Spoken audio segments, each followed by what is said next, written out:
Formula 1 returns to the Marina Bay Street Circuit for the 14th round of the 2017 season, with many in the F1 paddock expecting yet another crazy race outcome for the 4th year in a row, after Josh Cho would take victory from Marussia here in 2014, Danica Kvyat for Red Bull in 2015, and Daniel Ricciardo last time out in 2016 taking victory for an underpowered Renault. Toyota continue their rapid development of their car for this season to bring a whole new redesigned floor to once again take the fight to Red Bull in qualifying in the race to try and secure 5th and 6th positions at least in both of the sessions. Williams brings some all-new rear downforce upgrades after continuing to see Josh Cho struggling for traction out of corners, and hoping that with some more downforce on the car, Williams can finally take their first victory of the 2017 season. Multiple rumours now also circulating that McLaren and Honda will part ways at the end of this season, despite McLaren having a contract with Honda for power units until the end of the 2024 season.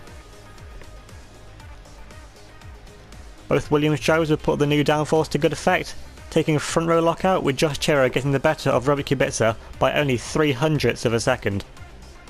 Danica Kvyat with an inspired lap will line up in P3 for Red Bull, with Sebastian Vettel the lead of the Ferraris only starting from P4.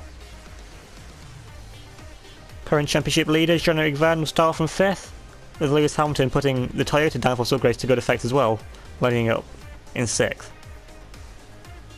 Pascal Wehrlein will start as the lead of the Mercedes from 7th, and a very impressive lap from Rio Haryanto will see him line up in 8th for McLaren Honda, taking McLaren Honda's best qualifying of the season. Max Verstappen will start from 9th in the second of the Red Bulls, with Fernando Alonso struggling in qualifying, only managing 10th place on the grid. Lance Stroll will start from 11th as the lead of the Hasses, and he's joined on row 6 by Carlos Sainz as the lead of the Toro Rossos. The second of the Toro Rossos of Pierre Gasly will line up in 13th, and completing the 7th row of the grid will be Nico Hülkenberg in the lead of the Renaults. Poor lap from Kamui Kobayashi would see the popular Japanese driver knocked out in Q2 only lining up in 15th, with Mick Schumacher getting knocked out in Q1 starting from 16th. Daniel Ricciardo will start from 17th, with Carmen Jorda joining him on the 9th row, 10 places behind her teammate Rio Haryanto.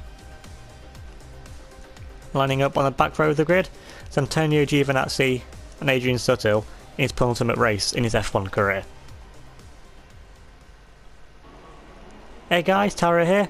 Welcome back to UniONE this time. Round 14 for Season 4, the Singapore Grand Prix. If you missed the race last time out at Italy, definitely do go and check that one out. Some mega battling there with the two Ferraris. And looking onto this race, with a Williams front row lockout, we know that Kubica is pretty good in the wet conditions. Honestly, I'd say quite a bit better than what we've been so far in this season. I mean, it was a dry qualifying, but a wet race here. Wet start to the race. It's really good favour Danica Kvyat. We know the Red Bulls, with their excellent chassis and aerodynamics, have always worked well in the wet conditions, so can Kvyat be a surprise in the race?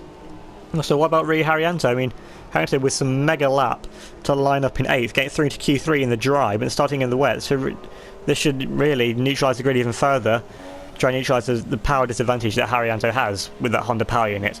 Now looking back onto us, lining up in our first pole position of the 2017 season, with Kubica starting on the front row, and then Kvyat in 3rd. Crucially, with Jean-Eric Vergne starting down in 5th. So once again, it was much like last season. Just after the summer break, Jean-Eric Vergne just seems to lose his edge a bit, lost a bit of his pace. And the Ferrari has gone back a bit. I mean, Williams have made some mega upgrades over the summer break, but it seems that Ferrari haven't made as many gains, maybe focusing more towards the 2018 car now, just pretty much doing what Braun did in 2009, building up their lead at the start of the season so they can focus on next year's car despite them becoming Mercedes, and just having enough of a lead that no one can catch them in the remainder of the season. I was waiting for the back rows of cars to line up now. Carmen Jorda and the two Saubers once again find themselves in their usual starting positions right at the back of the grid. It's really not been their season so far. Now coming to the 5 red lights for the start of the Singapore Grand Prix.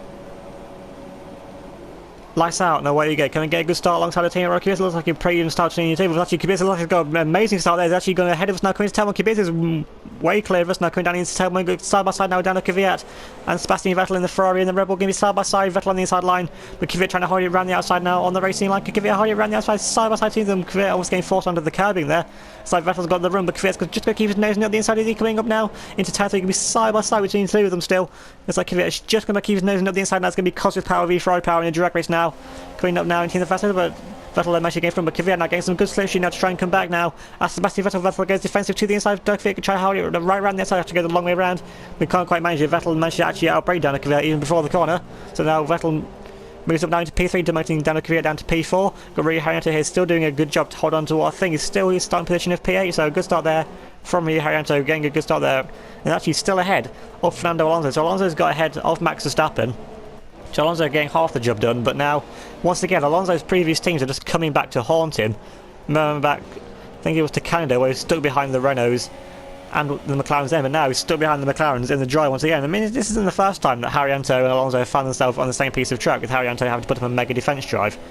Like, looking back onto us, we still kept it in P2, just behind our teammate Robbie Kubica, and Vettel there still in P3 too, on the mini-map. The gap, me and Kubica have already pulled over Sebastian Vettel, so pretty much like back in Belgium in practice 1 in the wet, the Williams working really well in the wet conditions, and that's not really something that we've seen too much of. And the Williams, going back to the start of the season, I mean, Buemi starting 5th and 6th, and the wet condition really didn't suit our car, but whatever work the BMW and Williams have done to give us this mega car for the second half of the season really does look to be working well. And Vettel, surely, you can see he's already pulling away slowly from Daniel Kvyat, but he's just way behind us. I mean, we know the Ferrari chassis and aerodynamics is still pretty good. Now looking back now at Rio Haryanto, still holding up Fernando Alonso. See the gap already in front. That Pascal Wehrlein and the rest of the front of the midfield have already pulled over the Indonesian in 1 lap, but Haryanto surely is not going to care about that. He's going to try and hold on to his position, of course, because Sauber's still, despite them not scoring any points at this point in the season, still only 2 points behind McLaren Honda at this rate as they're coming into this race. So a good result here from Rio Haryanto should pretty much secure McLaren Honda 9th place at least in the constructors. Now coming up now to what would be the DRS rates if it was dry, because it's not dry, it's still just be on pure slipstream, but you'd still think that an AMG powered Mercedes would easily be able to outdrag a McLaren Honda coming down the straight, with Alonso gaining in slipstream now on the back of Rio Haryanto. Haryanto once again go defensive to the inside. Alonso trying to hold it right around the outside line and keep it side by side now with the Indonesian. Haryanto there just giving Alonso enough room there, forcing him over the curbing a little bit, trying to clear the run, but still keep it side by side now, coming up now into the second sector. And on the outside line, which then turn to the inside for the next corner. It doesn't matter, but Alonso's got a terrible exit there, and he managed to have to slip back in behind Rio Haryanto. And really putting now under pressure from Max Verstappen now in the Red Bull, and all the other midfield cars stuck up right behind as well. Now looking back onto us, but it's still in P2 behind our teammate Robbie Kubica. So we managed to find a run on Robbie Kubica, because Kubica, once again, like I said, I'll start this race, Kubica just finding some mega pace in the wet conditions over the weekend. I mean, despite our new downforce upgrades, of course Kubica got the downforce upgrades as well, so pretty much it's not made a difference between us. So actually get power there through the second sector, which is interesting, because actually Kubica went through the second sector first, so we actually went faster through the second sector than what Robbie Kubica did. So we're finding some pace on Robbie Kubica, mainly just finding a bit of pace under braking, but once again under the traction out of the corners. That's where Kubica managed to pull away from us once again. Looking up now under the bridge, and been quite a few incidents in this tunnel over the past few years under the bridge.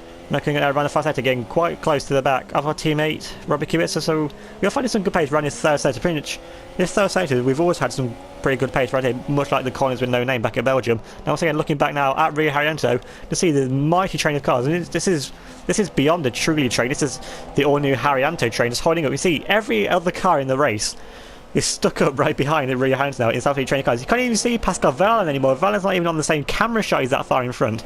Maybe even 4 or 5 seconds up the road already, because Haryanto, with a naturally slower car than the Mercedes anyway, plus having to defend from Fernando Alonso, this is going to slow him down even more. But Haryanto here, putting up a mega defensive drive from Fernando Alonso in a car which is so much more powerful in terms of straight line speed. But this is pretty much just proving how good the McLaren chassis and aerodynamics really are. If in the wet conditions, Haryanto getting through into Q3 in the dry conditions, lining up in P8, and really putting the aerodynamics and chassis to good effect here to defend from Fernando Alonso once again. Alonso trying to go around the outside now, very Haryanto coming up into the braking zone. Can Haryanto once again hold it up the inside? He can be side by side between them once again. Still side by side. I think Alonso might be further in front this time. Still has to keep it side by side with Rio Haryanto. Can Alonso get a better line this time out of the corner? But now he gets to give it squirmy on the exit once again, trying to put the power down too soon, getting too hasty to try and make a move on Rio Haryanto. Once again has to slot in behind the Indonesian driver. And this is just ruining Alonso's race. And you can say Max Verstappen as well. Verstappen really isn't being as punchy as I thought he would have been to try and make a move off Alonso. Of course, Alonso getting a poor exit, just too focused on trying to get past Haryanto. So if anything goes wrong with the two of them, Verstappen could try and nab 2 positions in one move here. And coming up through the sector, second sector of the lap, there's pretty much nowhere here he can overtake unless Alonso gets a good run out of the hairpin here, which looks like he's got a pretty even run against Rio Haryanto. So going down the straight, you just think that Alonso should be all over the back of Rio Haryanto really, but once again it just seems that the Mercedes just really doesn't work around the Singapore circuit, the Marina Bay Street circuit. I don't know why, there's something about the circuit the Mercedes have never really worked around. I mean, yeah, they had a good race in 2015, but that's because the Ferraris were nowhere, and when I couldn't get past Bottas, so they're a good victory then. But remember back to 2014, where we managed to win the race in Marussia, and the Mercedes were nowhere after doing a 2-stop with yet more terrible tyre wear. And in 2016, Alonso was nowhere, along with Bottas as well. Now, Haryanto coming through the third sector, just doing everything he can, really doing a good job of soaking up all the pressure that Fernando Alonso is putting onto him. He's now coming back round now the final sector onto the start-finish straight, really climbing. I think Pascal Wehrlein's already at turn 1 at this point now, he's that far behind. And now Alonso once again getting in the slipstream on Rio Haryanto, coming down his turn 1, looking in the mirrors to see if Verstappen tries to make a dive for move inside of Haryanto. There goes a bit wide into turn 1, loses a bit of momentum, but he still does enough to keep in front of Fernando Alonso in the Mercedes. Now coming around turn 1, it all remains pretty even between the two of them once again. Hopefully there's no trains going under the track. Remember that conspiracy theory that the trains that go underneath the circuit just kill the electronics of the cars. And I think that's maybe what happened to us last season with our gearbox desync. It's really killing our momentum. I think we may have got trained. Now, talking of trains, there's still got Alonso right behind Haryanto. Once again, Haryanto goes defensive to the inside line. Alonso once again for the third time now, trying to go around the outside of wheel-to-wheel contact with Rio Haryanto. Really kills Haryanto's momentum. And now Alonso trying to get in front of Rio Haryanto there just as to see position, otherwise he'd been squeezed into the wall there. And now Alonso finally moves up in front of Rio Haryanto, but still a mega defensive drive there from Rio Haryanto. But now Haryanto might have an easier time with things actually defending from Max Verstappen. Of course, on driver ability, Verstappen, we know how his dive bombs work up the inside, just send one up the inside, but on car speed, with the engine power team, the Cosworth and the Honda powering it, there's not that much between them. But now the pit crew, our engineer Jeff, wants us to come in on the end of this lap for a set of ultra soft tyres. So looks like actually time now to come in for a set of the dry tyres. I mean, it looks like the rain has stopped for now, but there's still a lot of standing water on the track because being a street circuit, there are a lot of drains around the circuit, so the water pretty much drains off pretty quickly. But we are going to have to stack behind our teammate Robert Kubica, unless for some reason that Williams decided to leave Kubica out for another lap. We are going to have to stack behind the teammate because you don't really do an extra lap around here with how long the circuit is.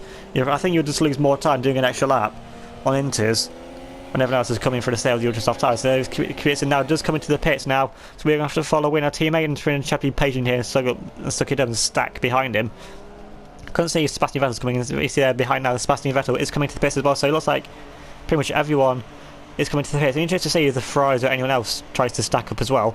Now Kubica coming in now. What tyres Kubica is going onto a set now of the ultra soft tyres, and we just have to stack up behind pretty much accept what our fate. If you miss our boxer a little bit, so if we get pushed back a little bit, so that's pretty much just going to lose us more time. We get held in the box now for absolutely everyone to come past now. That's going to drop us down a load of positions. Don't know where we're going to be now. We're behind one of the Toyotas. So is that Lewis Hamilton? I think that will be Hamilton because Kirby actually started down in 15th. I don't think he's made much progress from there, stuck behind Haryanto. So that must be Hamilton in front of us. So a terrible pit stop there, but under the circumstances, we're just right up behind Kubica. So let's see, these things happen sometimes.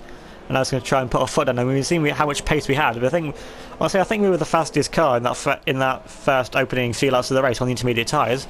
And remember, we took pole position in the dry, and now we're pretty much on the dry tyres, so we can try to use our pace once again. Now we have DRS enabled. Now you have DRS now on the back of Lewis Hamilton in that Toyota, gaining and slishing now on the back of the 2008 World Champion coming into the braking zone, just not quite close enough to the back of Hamilton to make a move, because the Toyota continuing the rapid development of their car in this season.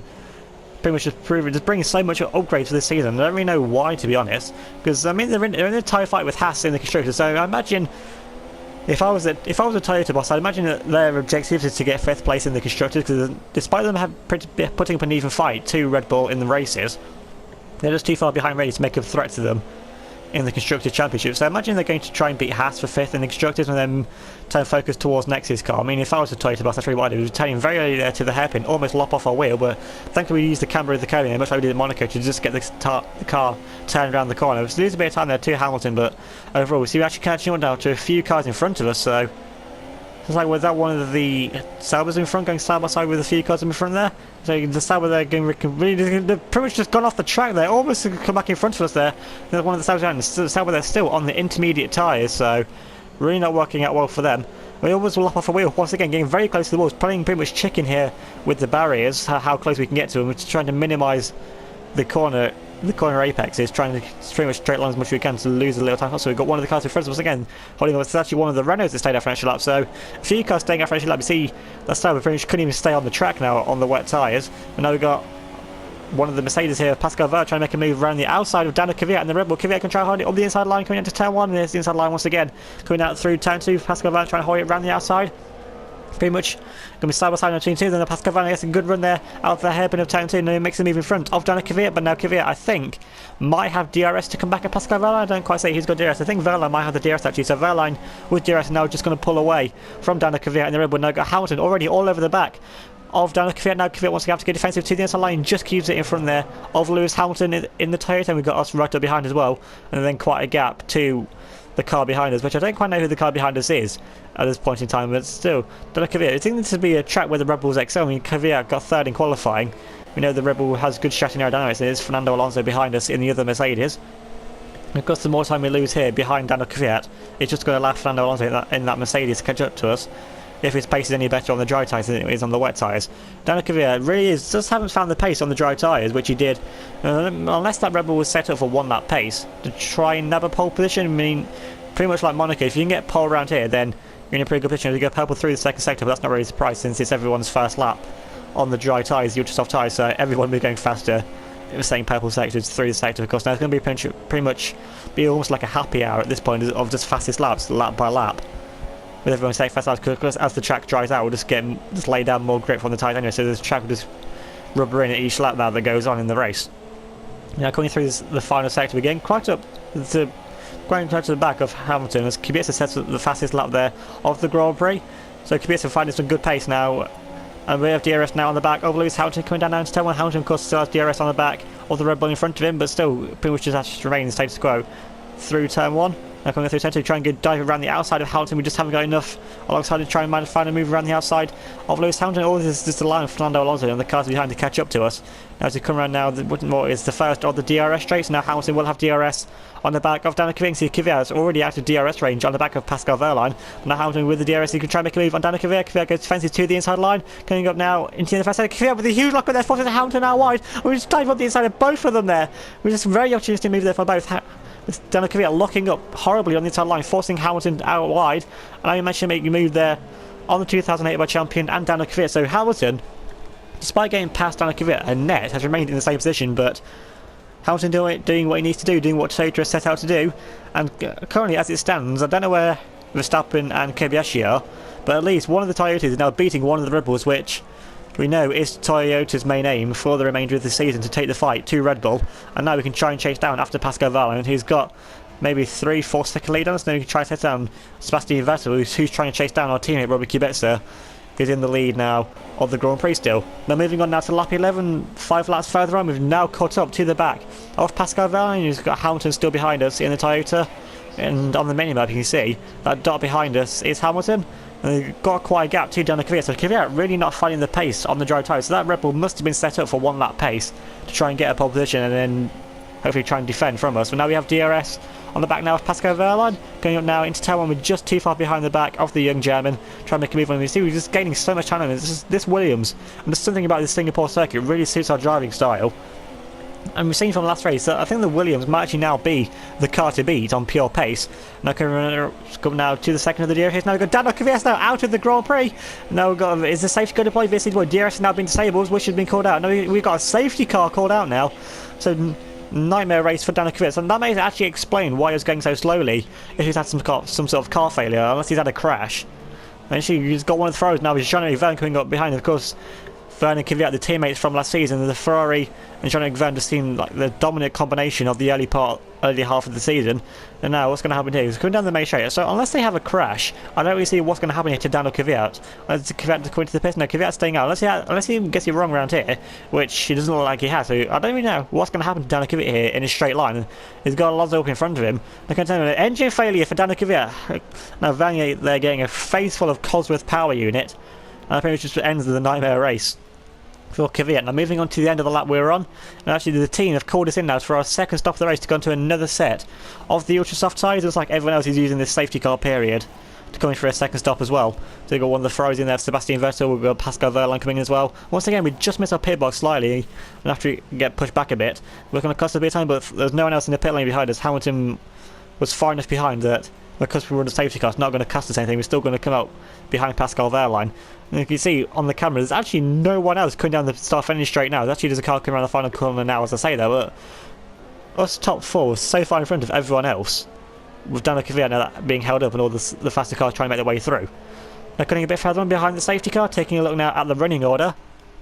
Our teammate Robbie Kubica still leads the Grand Prix, with Sebastian Vettel as the leader of the Ferraris in second, and in third place is Pascal Wehrlein in the Mercedes. Then we're in fourth in the second of the Williams. So despite our terrible start, we're finding our way through. And we've got Rio Haryanto in the McLaren Honda currently in P5, so Haryanto mustn't have stopped under the safety car to try and get track position. And then we've got Lewis Hamilton in sixth as the leader of Toyota, and Hamilton want to get in front of the Honda-powered McLaren pretty soon to pawn over on the native rivals. Then we have Fernando Alonso in the second of the Mercedes, followed then by Jean-Eric Vergne in eighth. And we've got Adrian Sutil in the Sauber currently in P9. And then who's in 10th? Actually, Giovinazzi, the two Saubers are in the top 10. I think that's the first time both Saubers have been in the top 10 since sometime in 2015. So great start for their start to the race from the two Saubers, really finding some good pace. Then we have Lance Stroll as the lead of the Hasses, and then we have Carlos Sainz as the lead of the Toro Rossos. And then we have Nico Hülkenberg as the lead of the Renault, so pretty close fight between the Toro Rossos, the Hasses and the Renault so far in this race. Then we have Pierre Gasly in the second of the Toro Rossos, followed then by Carmen Jorda, who still hasn't found the pace to match her teammates in this race. And then we have Mick Schumacher in second of the Hasses, quite some way back. Then we actually have Daniel Ricciardo rounding off the back of the grid, so Ricciardo with a pretty poor start to this race. Now coming on now to the end of lap 14, pretty much at the halfway point of this race. Now coming up to the end of the safety car will be coming in at the end of this lap. See Verstappen, see Vettel and Wehrlein in front of us weaving all over the track, because Kubica are really doing a good job of backing us all up, and they're having to pretty much break the check themselves, so there's another driver's back here, and Kubica there gets a mega restart, with Vettel having to take a compromised line through the right-hander. So pretty good start, and it's like all the three of the cars in front of us are pulling away from us now. Looking back now at Rio Haryanto, actually got a good jump on Fernando Alonso in the Mercedes. Haryanto having a good look in the mirrors to see if the two-time world champions can try and make a dive up the inside.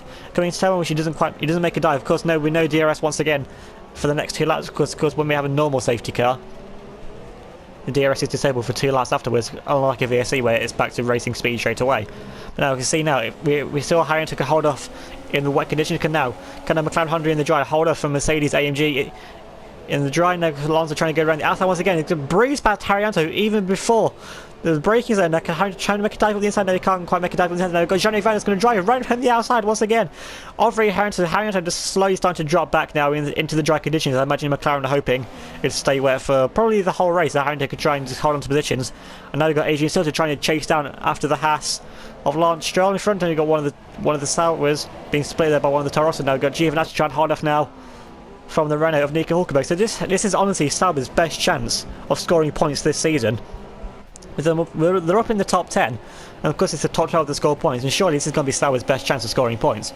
We're now cutting on to lap 17 now, a few laps further on. We're still stuck up behind Pascal Wehrlein in the Mercedes, and we've got Alonso behind us in the second Mercedes. So we're in a Mercedes sandwich as it stands, imagine with Haryanto slowly dropping back. You see, once again, on the mini-map, Robbie Kubica just bolted off this restart, and we're all catching up to Sebastian Vettel. So Vettel really is slowing us down at this point, so the Ferrari is not having the outright pace that honestly I think many in the paddock would have thought they would have had, given their superior chassis and aerodynamics, which is the advantage they've had over Mercedes throughout the whole season, seeing Mercedes have the more powerful engine.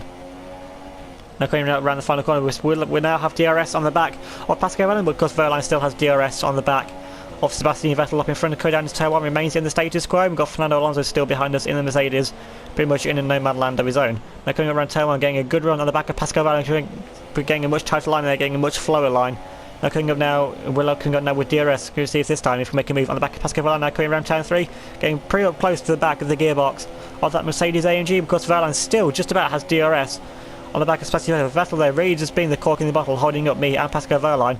Then we've got Fernando Alonso catching up to the back, but actually go green through the first sector because using the slipstream, using the DRS to our advantage to set our personal best first sector of the race from what our fastest lap is anyway. Because I imagine Kubica's got the fastest lap of the race at this point, with just how much supreme pace he seems to have in the race at this point. Now going up through the second sector, we're going to have to stick behind Pascal Wehrlein through the sector. And every time we come to Singapore, we seem to spend a lot of time staring at the back of the Mercedes for some reason. Just remember back into 2015, we were still behind Bottas in the Mercedes for pretty much most of the race.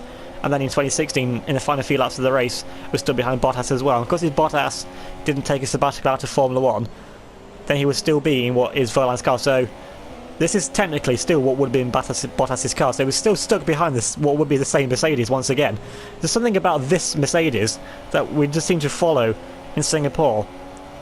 But hopefully we can try and make a move on Pascal Wehrlein pretty soon. So on the braking once again, getting a bit of time, so being brave, a lot braver on the brakes than Pascal Wehrlein.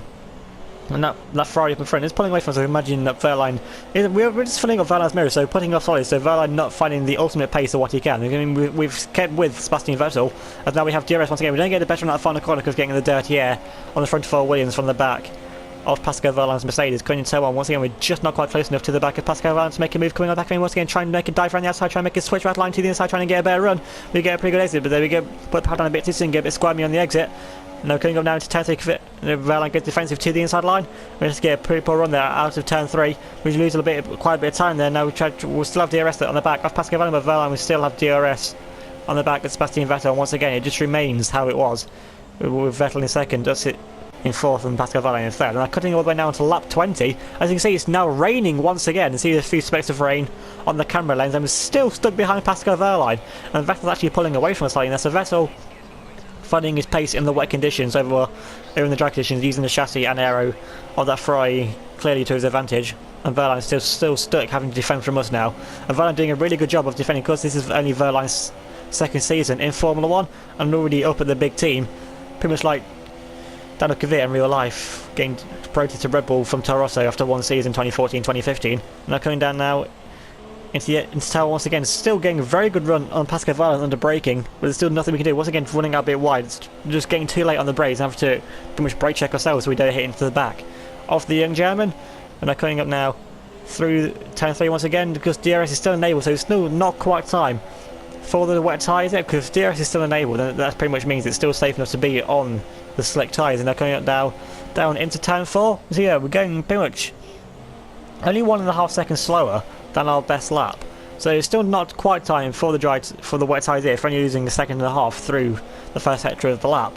And we've got Fernando Alonso now, who really has caught up to the back of us, along with Jean-Eric Vergne in the Ferrari as well. So because the more we're stuck up behind, so Vettel really is, despite Vettel pulling away, Vettel really is just effectively holding up Wehrlein, myself, Alonso, and Jean-Eric Vergne behind him, and just allowing Robert Kubica in the lead just to pull away. See Kubica's lead just growing ever slightly out each lap. We're getting very close to behind Pascal Wehrlein once again, trying to make a dive around the outside, trying to get a switchback line to the inside. We get a good run there out of the hairpin, going to get Wehrlein there, defense to the inside. Drives his car right in front of us there, forces us to kill our momentum, and try and make a move up the inside now. Pascal Wehrlein coming up now into the third sector, but still not quite close enough to the back of Pascal Wehrlein to make a move up the inside of the young German.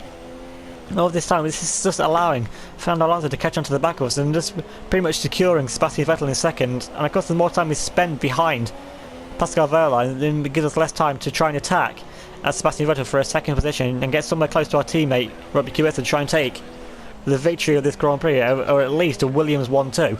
Now coming around the final sectors, anyone coming into the pit in this lap, we get very screwly there on the corner exit. Now we're going to come into the pits now at the end of this lap. We're coming in now for a set of the intermediate tyres.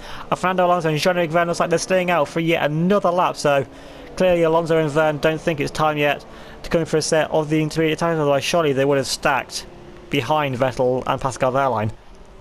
As now we're going to have to stack once again behind our team. Kubica was thankfully out of the pit box this time with how far behind we were, so pretty much an uncompromised stop this time for us this time. Now coming out of the pit lane, I can't see anyone else coming down the pit straight, so once again just proving how far ahead the Williams, Mercedes and Ferraris are. Actually there's a car coming down now into tail on, it's like one of the Toro Rossos, Pierre Gasly I think this is. Now this guy's going to get involved in this battle now with us. Going down to tail one. Gazzy's actually going to get in front of us there out of the pit lane. So Gazzy's still on the set of dry tyres. So Tara also thinking it's not time to pit yet. And that's going to be a drag race now. Actually, we're going to breeze right on the outside. We don't. Off Pierre Gazzy, keep his side with Pierre Gazzy up to turn 3. And Gazzy then has to concede the position. And Gasly on dry tyres. That's very interesting. So it looks like Alonso and Vernon made the wrong call to not stand behind. Just see we breeze past around the outside. Off Pierre Gasly then. I've still got Kubica in what's currently third. No, we've still got Vern and Alonso out in the front, currently running 1-2 because surely they have to pit at the end of this lap now.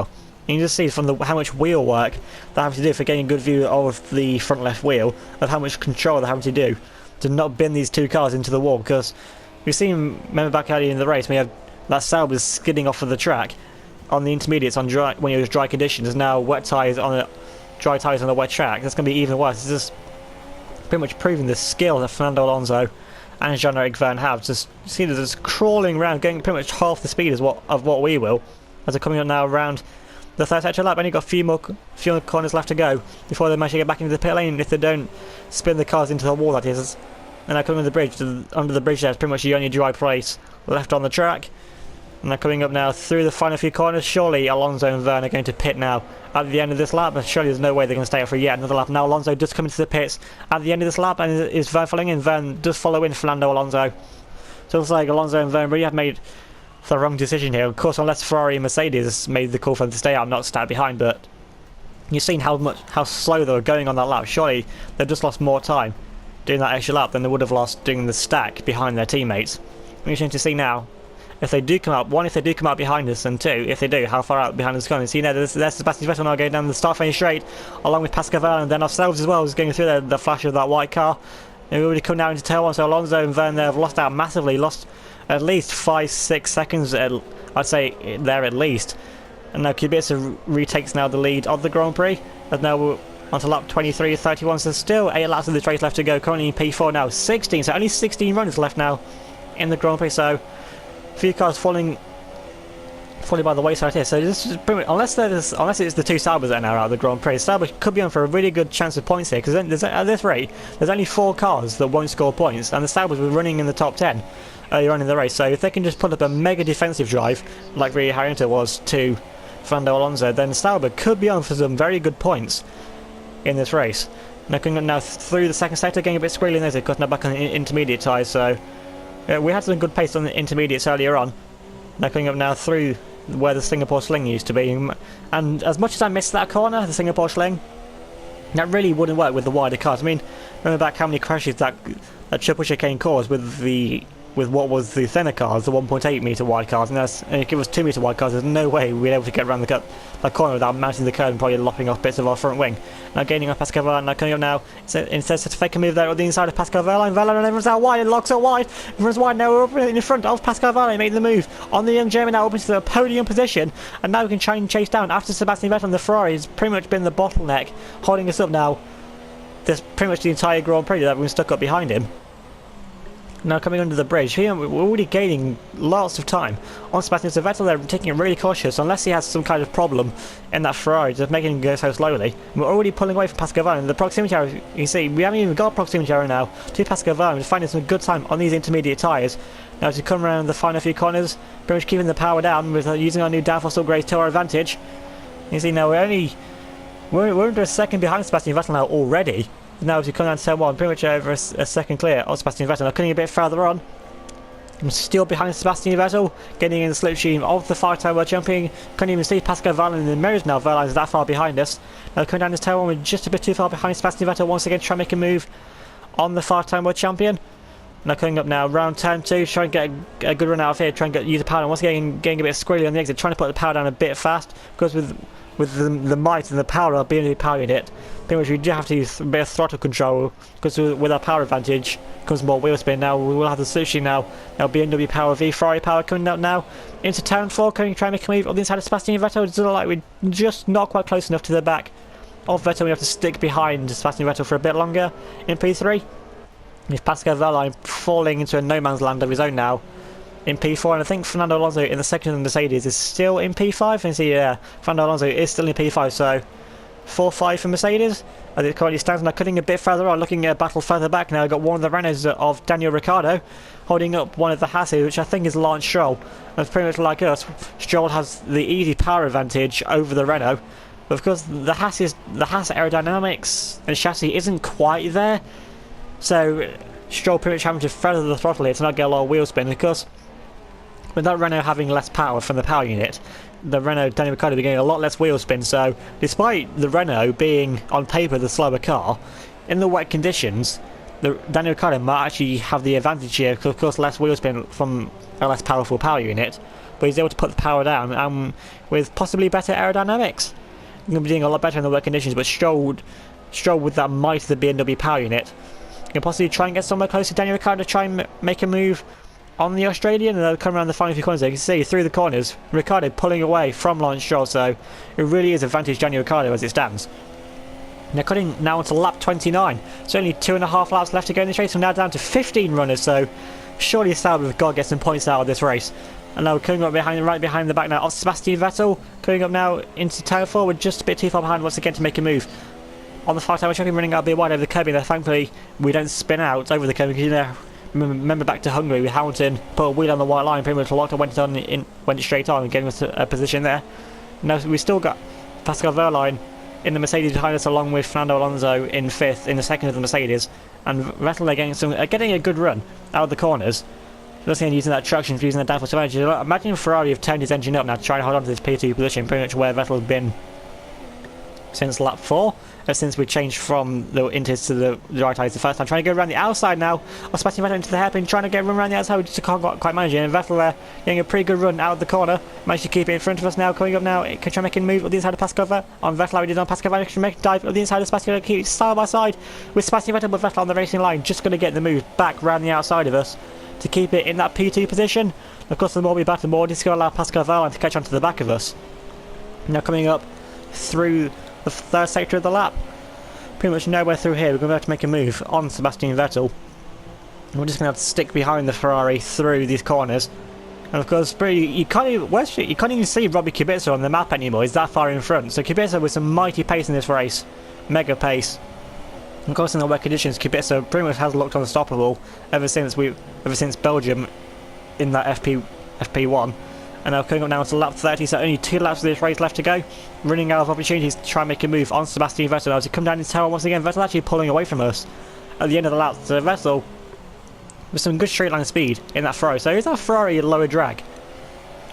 Imagine that Ferrari must be low drag, because we were keeping so much closer through the corners, but Vettel with enough straight line speed is able to pull away from us through the third sector. Of course, the third sector is pretty much low speed corners, so high downforce to low downforce really isn't a difference. But through the middle sector of the lap, the second sector, we do get quite a bit of time. Into braking for turn 4 once again was just too far behind. So we're already 3 tenths behind Sebastian Vettel, but that 3 tenths is enough for us to be too far behind to not make a move and challenge for second position to make it a Williams 1-2. And now he's coming now around the second sector of the lap for the penultimate time. Vettel there running out a bit wide, gets a bit of a poor exit, because that Ferrari must be low drag to be getting a poor run through the corner because of the wet conditions as well. We see how torrential the rain is. It might even be time for the wet tyres, how much the rain's coming down now, because coming onto the final lap of the race, there really is no point in us pitting now with only 1 lap of this race left to go. And now coming once again, getting very close to the back of Sebastian Vettel on the brake and trying to get a better run out of the corner, but Vettel there gets a better run of us out of the hairpin because we have to take a bit of a wider line. Yeah, coming up under braking now, going up now into the third sector of the lap.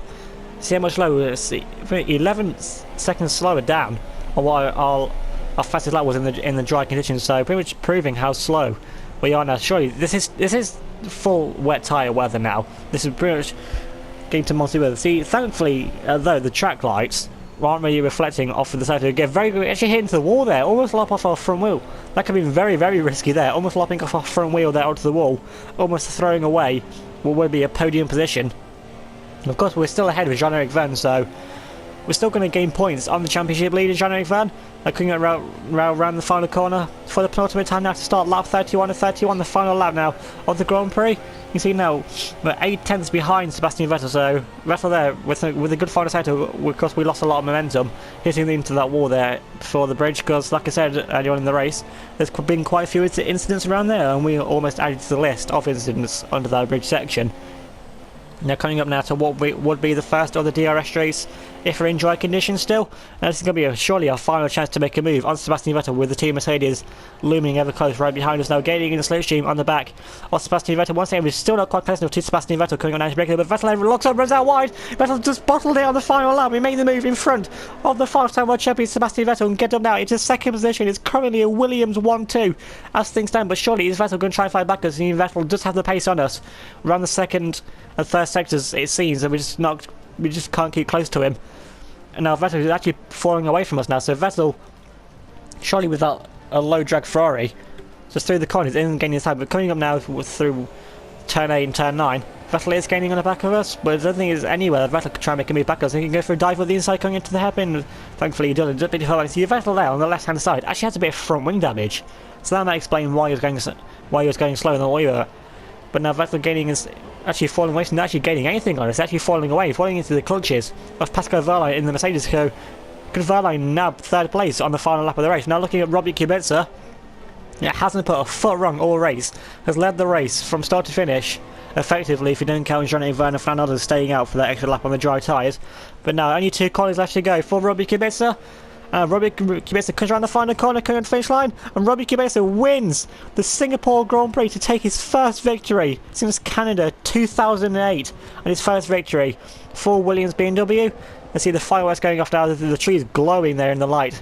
Now we're coming around the final corner, no drivers for us either. Now we're going to cross the finish line, we're going to make it, going across in second position to make it a Williams 1-2, Williams first 1-2 of 2017, with Sebastian Vettel there in third, Pascal Wehrlein in fourth, and Fernando Alonso rounding off the top 5. Look at the race results. Unfortunately, the footage of Robbie Kubica celebrating his first Williams victory didn't save, so fortunately straight to the race results. Robbie Kubica would take his first victory for Williams, 17 seconds clear of ourselves in second to make it the first Williams 1-2 of 2017. Sebastian Vettel riding off the podium for Ferrari in third. Pascal Wehrlein comes home in fourth, with teammate Fernando Alonso in fifth, and Jean-Eric Vergne in sixth, 30 seconds behind Fernando Alonso in the end. Don't really know what happened to Jean-Eric Vergne in the final few laps of the race to drop 30 seconds behind Fernando Alonso. Carlos Sainz comes home in a good 7th place for Toro Rosso, with Nico Hülkenberg in 8th for Renault, Pierre Gasly in 9th and the second of the Toro Rossos, and Adrian Sutil comes home in P10 for Sauber, with Giovinazzi in 11th in the second of the Sauber, so 5 points for Sauber from this race. So great result there from both the drivers. It really was Sauber's best chance of scoring points, with Carmen Jordi running off the point scorers for McLaren Honda in 12th. Daniel Ricciardo comes home in 13th and the second of the Renaults, holding off Lance Stroll, who comes home in 14th, with Lewis Hamilton all the way down in P15, 1 minute 50 behind the lead, so nightmare race for Toyota in the end. Mick Schumacher comes home in 16th, leading the DNFs, with Ria Haryanto DNF in the race, unfortunately in 17th. So what could have been a good point score there for McLaren Honda, as ultimately just turned into 1 point from Carmen Jordi.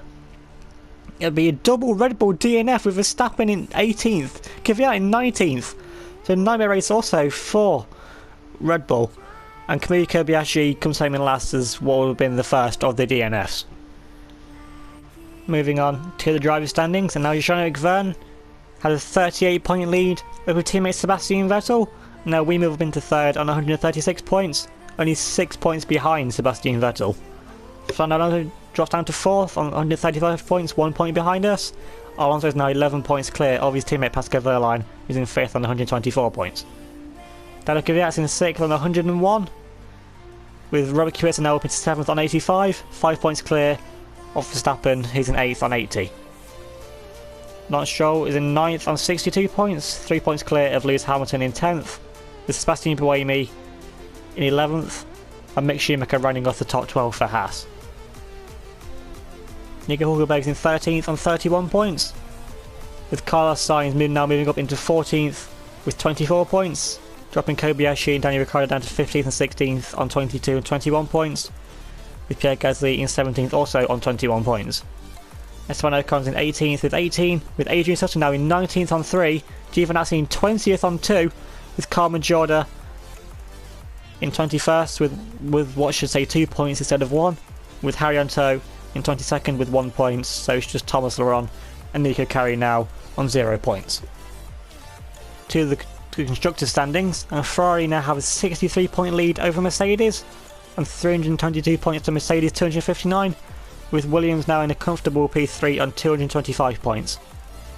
Red Bull are in 4th on 181 points, with Haas in 5th on 122, 23 points clear of Toyota who are on 99.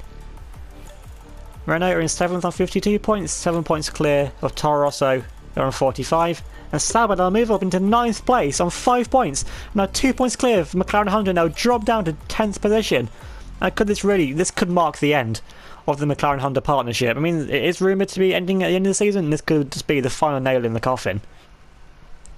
So that's been the Singapore Grand Prix. Thanks for watching. Remember to leave a like if you enjoyed the race, subscribe if you're new, leave a comment down below, and vote for your driver of the day with the poll link that'll be in the video description. And check out the Wikia page for all the latest news, results on this season, previous seasons, and a sneak peek of what's to come up in the future. Thanks for watching. I'll see you all next time.